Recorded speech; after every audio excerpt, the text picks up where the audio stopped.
ഞാൻ ഒരാഴ്ചയായിട്ട് ഇങ്ങനെ ഇരുന്ന് പഠിക്കുന്നുണ്ട്, എന്താവും അറിയില്ല. ഞങ്ങൾക്ക് പക്ഷേ ഞങ്ങളുടെ വിദ്യാർത്ഥികൾ പഠിതാവ് എന്താ പറയുക, വലിയ പരീക്ഷകൾ പാസ്സായ ആളാണല്ലോ. എന്നെ സംബന്ധിച്ച് വളരെ എളുപ്പമാണ്. ജീവിതത്തിലെ വലിയ പരീക്ഷകളൊക്കെ പാസ്സായ ആൾ തന്നെയാണ് പറയുന്നത്. അപ്പോൾ ഒരു പരീക്ഷ എഴുതാൻ പോകുമ്പോൾ മാതൃകയും കൂടെയാണ് സമൂഹത്തിൽ. എന്നാലും മലയാളം അല്ലാണ്ടേ ബാക്കിയൊക്കെ ഭയങ്കര പേടിയാ, എങ്ങനെയാണെന്ന് വരുന്നറിയില്ല.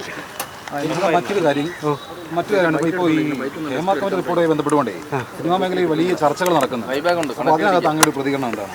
ഞാൻ ഒരാഴ്ചയായിട്ട് ശരിക്കും പറഞ്ഞാൽ ബാക്കി ഫോണിൽ അങ്ങനെയുള്ള കാര്യമൊന്നുമില്ല, പത്രത്തിലൂടെയൊക്കെ അറിയണം. ഒരാഴ്ചയായിട്ട് ഞാൻ അതും എനിക്ക് നോക്കാൻ പറ്റുന്നില്ല. ഇങ്ങനെയൊക്കെ പറഞ്ഞു കേൾക്കുന്നുണ്ട്. ഇത് എല്ലാ കാലത്തും ഇങ്ങനെയൊക്കെ നടന്നുകൊണ്ടിരിക്കും. ഇടയ്ക്കിടയ്ക്ക് ഒരു എരിവും പുളിയൊക്കെ വേണ്ടേ, അതിനു വേണ്ടിയാ. അല്ലാതെ അതുകൊണ്ട് വേറൊന്നും ഇൻഡസ്ട്രിക്കോ അങ്ങനെ ആർക്കും ദോഷമൊന്നും വരില്ല, നല്ലതാ. ഈ എരിവും പുളിയൊക്കെ വേണമെന്ന് പറയുമ്പോൾ ഈ സ്ഥലത്തിന് മേലെ സ്ത്രീകൾ വലിയധികം ചൂഷണത്തിന് വിധേയമാകുന്നുണ്ട് എന്നുള്ളതാണ് ആ റിപ്പോർട്ടിലേക്ക് കണ്ടെത്തുന്നത്. അപ്പോൾ അതിനോട് എന്താണ് പ്രതികരണം? അതെന്തെങ്കിലുമൊക്കെ സർക്കാർ വേണ്ടതുപോലെ ചെയ്യുമായിരിക്കും. അത് എപ്പോഴും സ്ത്രീകൾക്ക് നേരെ ഉണ്ടാകുന്നത് ഏത് മേഖലയിലായാലും അങ്ങനെ ആവശ്യമാണല്ലോ. പക്ഷെ അത് എന്തിനായാലും നമ്മുടെ സംഘടനയിലും സിനിമയിലും ആണുങ്ങളെക്കാളും കൂടുതൽ പെണ്ണുങ്ങളാണ്. പുതിയ കുട്ടികളൊക്കെ ഒരുപാടുണ്ട്. എല്ലാവർക്കും പ്രതീക്ഷയും എല്ലാവരും നന്നായി പോകുന്നുണ്ട്.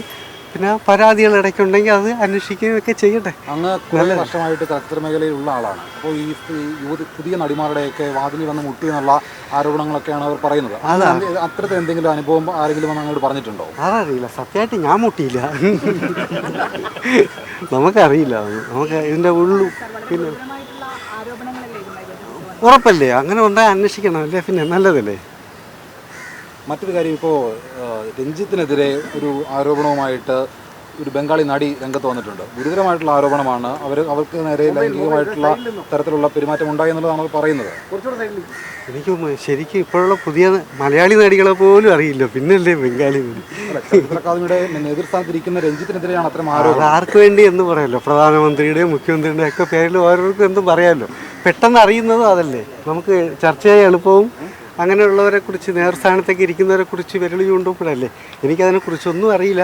എങ്കിലും ചോദിക്കുമ്പോൾ എന്തെങ്കിലുമൊക്കെ പറയാണ്ടിരിക്കുന്നതും അവഗണിക്കുന്ന പോലെ ആവില്ല, അതുകൊണ്ട് പറയുന്നത്. അതിനകത്ത് നേതൃസ്ഥാനത്തിരിക്കുന്ന ആളുകൾക്ക് വേണ്ടി പ്രശസ്തി കിട്ടാൻ വേണ്ടി പറയുന്നതല്ല, അവർക്ക് നേരെ ഉണ്ടായിട്ടുള്ള ആ ഒരു ചൂഷണമാണ് അവർ മാധ്യമത്തിലൂടെ പറയുന്നത്. അപ്പോൾ അത് പൊതുസമൂഹത്തിന് മുമ്പ് അറിയുകയാണ്. ഈ പൊതുസമൂഹത്തിൽ നല്ലവരെന്നും നടിക്കുന്ന ആളുകൾ അങ്ങനെയല്ല, അവർ മുഖം മൂടി അഴിഞ്ഞു വീഴുകയാണ് ചെയ്യുന്നത്.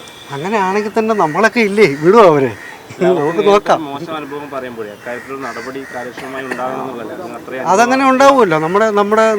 നമ്മുടെ നിയമവ്യവസ്ഥിതിയൊക്കെ അത്രയും ബെറ്റർ എന്നാണ് എല്ലാവരും പറയുന്നത്. അപ്പോൾ അങ്ങനെ തന്നെ ഉണ്ടാവും. പ്രതീക്ഷ തന്നെയാണ്, നല്ല ശുഭപ്രതീക്ഷയാണ് എല്ലാത്തിലും. സർക്കാർ ഇടപെടണമെന്ന് അങ്ങ് പറയുകയാണ്. സർക്കാരാണല്ലോ ഇതിൻ്റെയൊക്കെ നോക്കിയതൊക്കെ, അവർ തന്നെ ആയിരിക്കുമല്ലോ ഇപ്പം മറുപടി. എനിക്കറിയില്ല.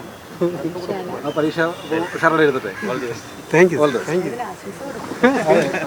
ബാക്കിയുള്ളവർക്കും കൂടെ പ്രചോദനമാണ്. കേരളത്തിന് മുഴുവൻ കേരളത്തിലെ അനൗപചാരിക വിദ്യാഭ്യാസ രംഗത്തിന് ആകെ പ്രചോദനമാണ്.